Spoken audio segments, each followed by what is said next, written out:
viewers, welcome back. Tonight's episode is inspired by the past. Get ready for explosive action and intense, heart-pounding moments from Rudo's story. Let's take you on a journey to the world of the Curse of Identity, a land surrounded by towering walls, reminiscent of Attack on Titan. Previously, we witnessed a glimpse of the city's racist society and the deep, brutal divide between the wealthy elite and those struggling in the slums. On top of all that, Rudo faced a wave of unjustified hatred for a crime he had absolutely nothing to do with. Just when his life started to turn around and he felt a glimmer of happiness, everything came crashing down in an instant. And the closest person to him is murdered right before his eyes. Despite all his desperate efforts to save him, he fails and gets accused of killing Richter, the man he saw as a father. On top of that, he was betrayed by the girl he loved. In that moment, Rudo made a silent vow he'd get revenge on everyone, letting his rage simmer beneath the surface. Right here in Identity, in the final moments before we dive in, friends, if you want me to, smash that like button. Let's get this video to 30,000 likes.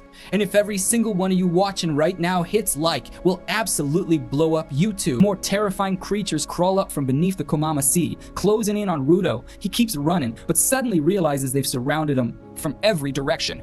He collapses to the ground, completely in shock, unable to believe the Komama are literally hunting him down. At the top of his lungs, he curses the people of the city who threw him into this hell. In the midst of his screams, an explosion rocks the place and he crashes down into the pack of Komama, injured and bleeding from his head. He starts to choke, gasping for breath in the foul, toxic air all around him, panic rising as he glances about the ground. Desperate, he searches for a safe place, but in that moment it hits him. There's simply no way to stay safe in this enormous, disgusting trash dump. Coughing up blood as the monsters draw closer, he asks himself a dark question. Is this really the end? The end to all the suffering he's lived with since he was a kid? But just before he surrenders to his fate, Richter's final gaze flashes through his mind. Suddenly, a strange surge of energy floods his body. He moves toward a symbol drawn on the ground, picks it up, and declares his fight isn't over. He absolutely refuses to give in because he has to avenge Richter no matter what. He swears he'll kill the people who accused him and throw him into the abyss, but before that, he has to find Richter's killer and make them pay in the most brutal way imaginable. At that moment, a monster lunges at him, but Rudo blocks its attack effortlessly. On the other side, he spots someone sitting and looking upset. Despite Rudo's wounds still bleeding, he vows to keep fighting the monster with anything he can get his hands on, refusing to stop until it finally backs off.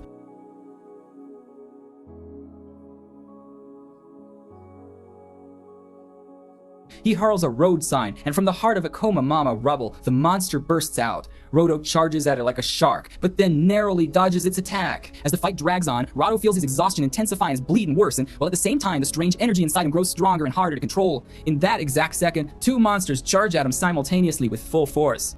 Out from beneath the assault and takes them all down with a metal slab gripped in his hand. Rudo is gasping for breath, completely spent, finally hoping for a moment's respite, only for relief to turn to terror as the hulking beast locks onto him again, preparing a devastating attack. Summoning the last of his strength, Rudo sprints at full speed, but the monster slams the ground with earth-shaking force, sending a powerful shockwave that launches Rudo through the air. After a few 10 seconds, everything goes still. Rudo, barely conscious and drained, slowly opens his eyes, only to find someone standing directly before him. He asks himself in disbelief, who is that? And what is he doing here? Before he can gather his thoughts, the masked stranger yanks him up off the ground and literally boots him, snapping Rudo out of his stupor. The kick revives Rudo's fighting spirit. He starts grilling the masked man. Who are you? What are these monsters attacking us? What the hell is going on? The masked guy just waves him off for silence, impatient and clearly annoyed. But Rudo shouts back, what's going on? Explain yourself. I've been buried alive down here and I don't know a damn thing. The masked guy answers him in a voice barely above a whisper. We're above ground now, and as long as you're here, ya keep your mouth shut and talk quietly. Rudo keeps yelling, pushing for answers, but the masked man snaps, exploding at him. Shut the hell up, you dumbass. I keep telling you to be quiet and you won't lower your damn voice.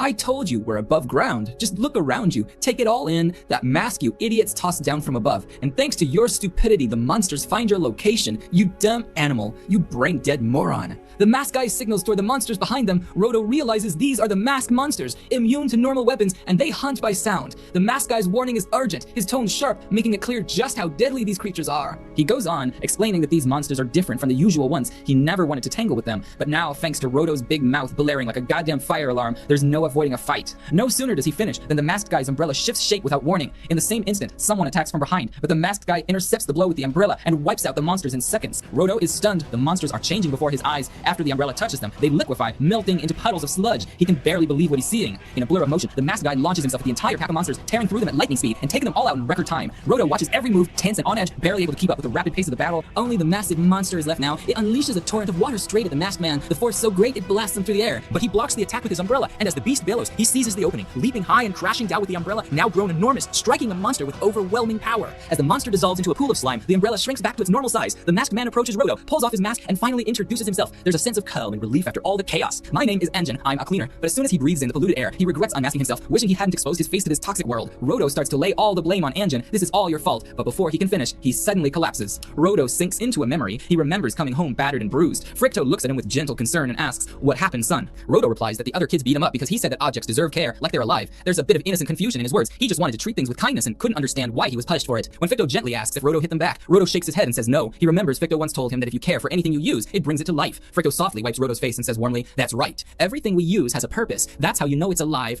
Fricto's voice is thoughtful and full of love, making the words feel comforting and true. Rudo points to things around him and asks, "Even these?" His voice is full of childlike curiosity and a hint of doubt. Fricto smiles and replies, "Why not? Anything's possible as long as you take care of what you use." Should I just care about what he's using right now? Rudo opens his eyes and finds himself tied up, being dragged along by Engine. He snaps at him. "What are you doing? Are you nuts? Let me go." Engine fires back. "Wow, that's a nice way to talk to the guy who just saved you."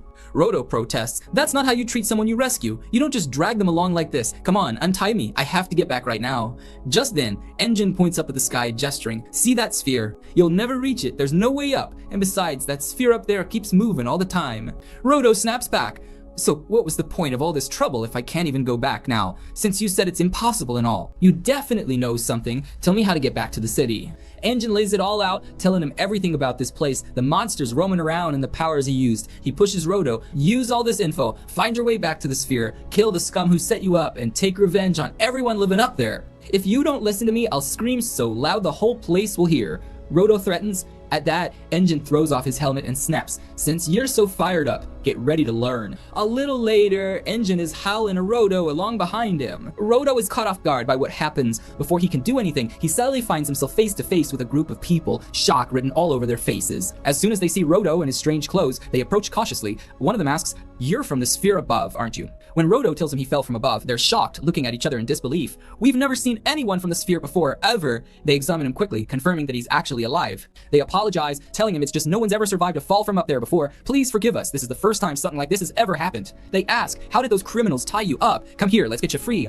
Rudo thinks to himself, "These people treat me way better than that animal Engine ever did." After a while, he finds himself tied up again and locked inside a box. The locals mutter they're not letting that treasure they found slip away. They clearly see him as loot, not a person. They go on to say that the surface dwellers are just a scam. People jack up the prices to ridiculous levels for anything related to those from above, never in their wildest dreams expecting to get their hands on a live one. At that moment, one of them steps up to Rudo and sneers, "You know why there's such insane demand for people from the surface." He spits out his words with pure venom. "Because we hate those who live above. They dump their garbage down here without a second thought. The air is now toxic, poison beyond belief, and monsters have started roaming around, attacking anyone who gets too close. There's a massive wave of people out there just waiting for a chance to get revenge. So what do you think they'll do to you? Torture you, or maybe slice you into tiny pieces, buddy." Then he roughly shoves food into Rudo's mouth. He doesn't care if Rudo lives or dies, as long as he stays alive long enough to be sold. He laughs, wild and crazed, and tells his friends, "Look at him, his tongue is so dumb sensitive he can't even handle our food." One of them snaps back, "That's normal. Everything here is nothing but trash anyway." But his cackling turns to screams as he drops to the ground. Rudo bites off his fingers. They're stunned. He can eat that stuff like it's nothing. He snaps angrily, "Women here or up above, there's really not much difference. Everywhere you look, people split everyone into whatever group suit them. Rich and poor, surface dwellers, and those down here. It's always the same story, dividing people just to feel powerful."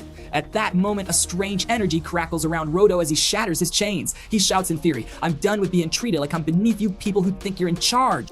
He snaps at them in anger, saying he's had enough of being looked down on and treated like he's beneath everyone else. On the other side, Linjin sits back, quietly observing the situation, convinced that picking Rudo was the right call all along. We cut back to Rudo, who recalls Ricto's words. If you handle things with care, you can breathe life into them. Inspired, he deliberately grabs hold of the chain. Everyone around them is stunned. They can't believe someone from the surface could wield this kind of power. The shock and disbelief are palpable among those who thought of themselves as superior. At that moment, Anjum explains that Rudo is one of those rare people who can give life to inanimate things. A giver, one of the mysterious few.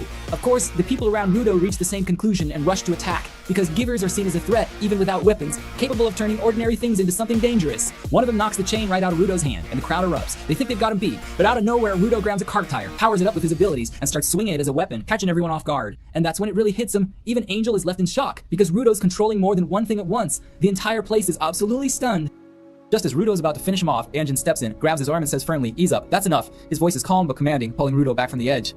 That's when Rudo snaps back to himself. The objects around him drop lifeless to the ground, and the tire in his hand transforms into Rumad. Exhausted, he tells Anjin he's overwhelmed by everything that just happened. Rudo remembers as Recto's words echoed in his mind. He felt a strange sensation from his gloves. Exhausted and rattled, he wipes the blood dripping from his nose, struggling to piece his memories together. Then he hears Anjin's voice, reassuring him that it's normal for his body to be this drained after pushing his power so hard. Anjin offers a gentle apology, saying he should have checked Rudo's limits first. Anjin tells Rudo he can have any information he wants, but only if he joins the cleaners El Munathafin. It's a serious deal, not just a suggestion. Shock flashes across Rudo's face as he stammers, "Am I even allowed to turn you down?" His uncertainty is written all over him. So what's gonna happen next? What awaits Rudo? Who exactly are the cleaners, and what's the secret behind their powers? The suspense is just building. All that and more Philo Otaku we'll find out together in episode 3, so stay tuned if the anime gods will it. Before you go, Otaku buddy, let me share a little inside info with you. Seriously, I swear on everything, I'm not keeping them from you. I'm not keeping them from you. To everyone in the comments who thinks I have early access, I swear, I don't have the episodes at all, honest. So let's all hope the next episode drops soon, God willing. Alright, take care of yourselves.